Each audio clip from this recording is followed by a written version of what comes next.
నమస్తే. ఇన్నాళ్ళు నన్ను సపోర్ట్ చేస్తూ, ఎంకరేజ్ చేస్తూ మీ ప్రేమని నాకు అందిస్తున్న ప్రతి ఒక్కరికి కృతజ్ఞతలు.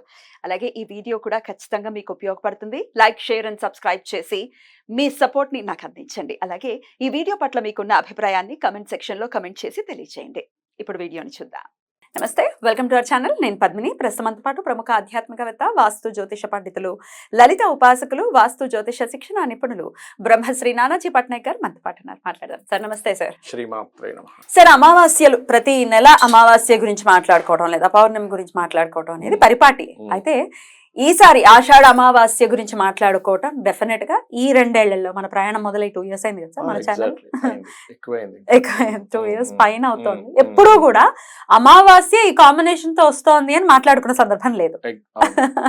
రవి పుష్యమి యోగంతో వస్తున్నటువంటి ఆదివారపు అమావాస్య, ఆ రోజు సిద్ధ యోగం కూడా ఉంది. అమ్మ బాబాయ్, ఇంకో యోగం కూడా ఉంది. ఆదివారం వస్తే అమాభాను యోగం అని కూడా అంటూ ఉంటారు. సో ఇంత పవర్ఫుల్ గా వస్తున్నటువంటి రోజుని యావత్ దేశం కూడా జరుపుకుంటుంది అనేది కూడా చదవడం జరిగింది. సో మనం కూడా డెఫినెట్ గా చుక్కల అమావాస్యగా జరుపుకునేటటువంటి ఈ అమావాస్యని, మరి ఇంత కాంబినేషన్స్ తో వస్తున్నటువంటి అమావాస్యని ఎలా వినియోగించుకోవచ్చు సార్? ఎప్పుడైనా అమ్మ ఒకటే గుర్తుపెట్టుకోవాలి, మనకి ఎట్లా అంటే అంటే ప్రాక్టికల్ గా కొన్ని విషయాలు చెప్పి నేను మీకు దాంట్లో తీసుకెళ్తాను. అంటే అర్థం అవడానికి, జనాలకు అర్థం అవడానికి. ఇప్పుడు చూడండి, ఒక వ్యక్తి ఒక బీదరికంలో పుట్టాడు, కానీ బాగా చదువుకుంటే ఒక స్టేజ్కి వెళ్తాడు. అంటే ఏమిటి, నీ పుట్టుక ఎలా ఉన్నా నువ్వు చేసే కర్మ ఏదైతే ఉందో, కష్టపడడం ఏదైతే ఉందో, అది ఎట్లా పైకి తీసుకెళ్తుందో. మన జన్మజాతకంలో ఒక దోషంతో పుట్టామనుకోండి, సంథింగ్ కెరియర్ అను, ధనం అను, ఏదో ఒకటి ఉంటుంది, ఉండకుండా. ఎందుకంటే భూమి మీద పుట్టే ప్రతి ప్రాణికి పాపము పుణ్యము 2 ఉంటాయి. ఈ 2 లేకపోతే అసలు జీవి భూమి మీద ఉండదు. ఎగ్జాక్ట్లీ. అంబానీకి కూడా ఉంది కష్టం. అందరికి, అంబానీ కాదు, అందరికీ ఉంటుంది. చీమకు కూడా ఉంటుంది, అంబానీకి ఉంటుంది. అయితే దీన్నే శాస్త్రంలో ఏం చెప్తారంటే, కొన్ని యోగాలు ఫామ్ అయినప్పుడు మీరు చేసేటువంటి పూజాది కార్యక్రమాలు ఏవైతే ఉంటాయో మీ యొక్క జన్మజాతకంలో ఉండే దోషాలని ఖచ్చితంగా తొలగిస్తాయి. అదొక స్టెప్ లాంటిది. అంటే నువ్వు పేదరికంలో పుట్టావు, కానీ బాగా కష్టపడి చదువుకొని ఒక ఐఏఎస్ ఏదో కొట్టావు అనుకోండి, అయిపోయిందిగా, లైఫ్ టర్న్ అయిపోయింది ఇంకా అక్కడ.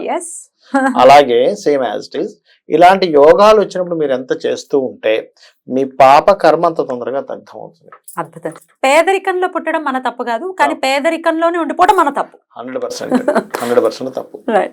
అది అట్లాగే ఇక్కడ ఏంటంటే, ఈ రోజు అంటే ఈ అమావాస్య నాడు ప్రత్యేకంగా చేయవలసింది ఏమిటంటే, ఇంట్లో ఎవరైనా కొన్ని చేయించుకుని ఉంటారు కదా, చూసారా? ఏది, కొంతమంది చండీ చేయించుకుంటారు, లేదా కొంతమంది మంచి సూక్త పారాయణం చేయించుకుంటారు, లేకపోతే ఇంకొంతమంది ఇంకేదైనా వాళ్ళకి తోచినటువంటిది హోమం ఏదైనా ఏదైనా సరే చేయించుకోవడం ఒక ఇది. రెండవది ఏంటంటే అమ్మవారి ఆరాధన. అమావాస్యకి చాలా మంచిది అమ్మవారి యొక్క ఆరాధన, అది చేయాలి. అయితే ఇందులో సిద్ధయోగం వచ్చినందుకు, రవిపుష్య యోగం వచ్చినందుకు పర్టికులర్ గా ఏమిటంటే, వీళ్ళకి అకాల మృత్యు సంబంధించిన ఉంటాయి సార్. అకాలంగా ఏదో జరగబోతుందండి అని అనుకునేటువంటిది కానీ, అదేవిధంగా మనకి ఒక్కొక్కసారి జీవుడు కర్మ, అంటే ఇక్కడ ఏంటంటే ఆత్మ మనస్సు కర్మ కాంబినేషన్ అన్నమాట. ఇది పుష్యమి నక్షత్రం రోజు అమావాస్య వచ్చిందంటే దాని అర్థం ఏంటంటే, ఆత్మకారకుడైన రవి, మనస్కారకుడైనటువంటి చంద్రుడు పుష్యమి నక్షత్రంలో ఉంటున్నారు ఆ రోజు. అది కూడా ఆదివారం అయింది. అంటే ఏమిటి, మీ యొక్క మనసు ఏదైతే ఉందో, మీ యొక్క ఆత్మ ఏదైతే ఉందో, ఇవి ఒక్కొక్కసారి ఏమవుతాయంటే జన్మజాతకంలో పాడవుతాయి.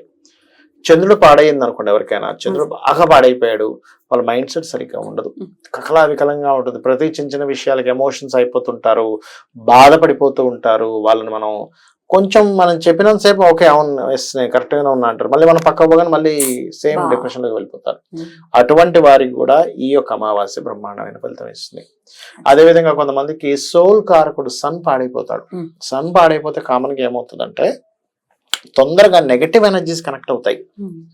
అంటే బయటికి వెళ్ళామంటే తొందరగా దిష్టి తగులుతుందండి, లేకపోతే మేము ఏదో కొంచెం కష్టపడి పైకి రాగానే చుట్టుపక్కల ఉండే చుట్టాలు, లేకపోతే పక్కింటి వాళ్ళు ఏడుపండి, మాకు అసలు అర్థం కావట్లేదు అంటూ ఉంటారు కొంతమంది. చూడండి, అసలు మేము తట్టుకోలేకపోతున్నాం అంటుంటారు. అలాంటివి కూడా మీరు ఈ అమావాస్య కనుక అమ్మవారిని ప్రార్థిస్తూ, మీరు దీనికి ఖర్చు పెట్టాల్సిన అవసరం ఏం లేదు. డబ్బులు ఏమీ లేవు అనుకోండి, డబ్బులు ఉన్న వాళ్ళు ఎలాగో చేయించుకుంటారు, దట్ ఈస్ డిఫరెంట్ థింగ్. ఏమీ డబ్బులు లేవు, మీరేం టెన్షన్ పడక్కర్లేదు. చక్కగా ఉదయం నిద్ర లేచామా, మీ నిత్య పూజాది కార్యక్రమాలు చేసుకున్నామా, చక్కగా రాత్రి సాయంత్రం దాటిన తర్వాత ఆ రోజు ఉపవాసం ఉండాల్సిన అవసరం ఏమీ లేదు. మీకు ఒకవేళ ఉంటాను అంటే ఫలాలు లాంటివి ఏమైనా తీసుకోండి, ఎందుకంటే ఏకాదశికి ఉపవాసం చెప్పారు, వేరే వాటికి ఉపవాసాలు చెప్పలేదు. మీరు శరీరం నిలబడడానికి కావాల్సినంత తీసుకొని మరి ఫుల్ గా తినకుండా ఉండాలి. కాకపోతే సాయంత్రం పూట చక్కగా మీరు లలిత చదువుకోవచ్చు.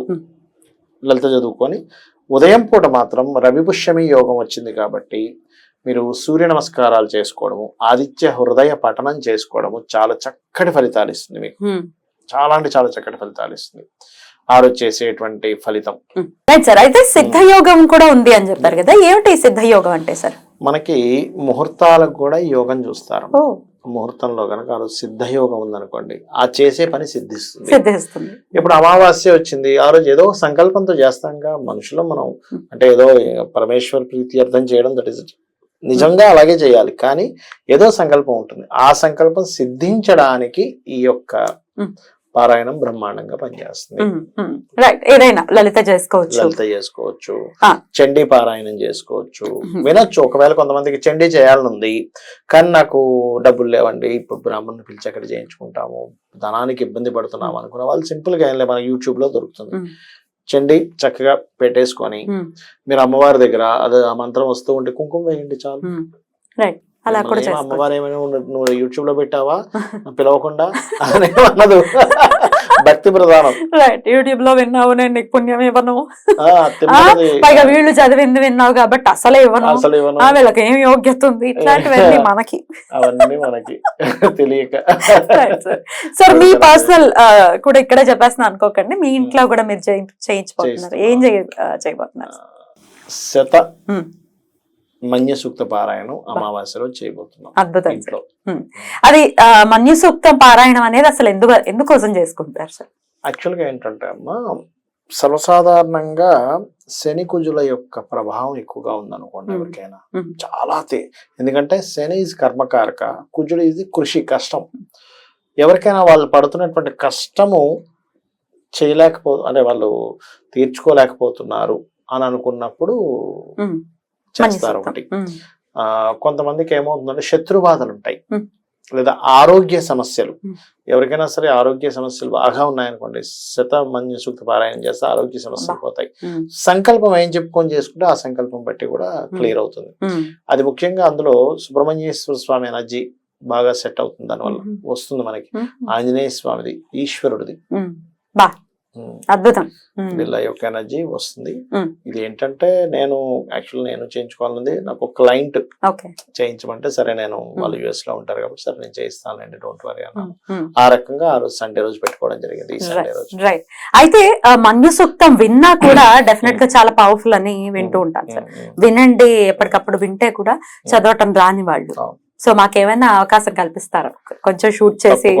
కావాలంటే ఎవరైనా సరే ఆ రోజు వాళ్ళ గోత్రనామాలు చదవమన్నా ఫ్రీగానే చదివిస్తారా?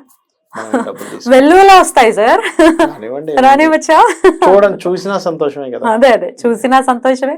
గోత్రనామాలు చక్కగా ఇచ్చుకోండి అని అంటున్నారు కాబట్టి ఎవరు అన్నారు. కామెంట్ బాక్స్ లో పెట్టేసేమనండి, అదే గోత్రనామాలు మనం కామెంట్ బాక్స్ లో ఎంతమంది పెడితే వాళ్ళ గోత్రనామాలు అక్కడ చదవడం జరుగుతుంది. డోంట్ వరీ, మీరు దీనికి ఏమి టెన్షన్ పడకండి, అయ్యో దీనికి ఏమి డబ్బులు అవుతాయి. మేము చేసుకుంటున్నాం, ఒక క్లయింట్ తరపున నేను చేస్తున్నాను, నా కోసం కూడా చేసుకుంటున్నాను. సో ఇది అంత లోక కళ్యాణం అనుకోండి. చక్కగా అందరూ కూడా మరి మేము వినియోగించుకోలేకపోతున్నామే అని బాధపడాల్సిన అవసరం లేదు, ఆంజనేయ ఏర్పడితే సరిపోతుంది, సహకుటుంబస్య అంటారు, సరిపోతుంది. Right sir, thank you so very much sir. నమస్తే. శ్రీమాత్రే నమః.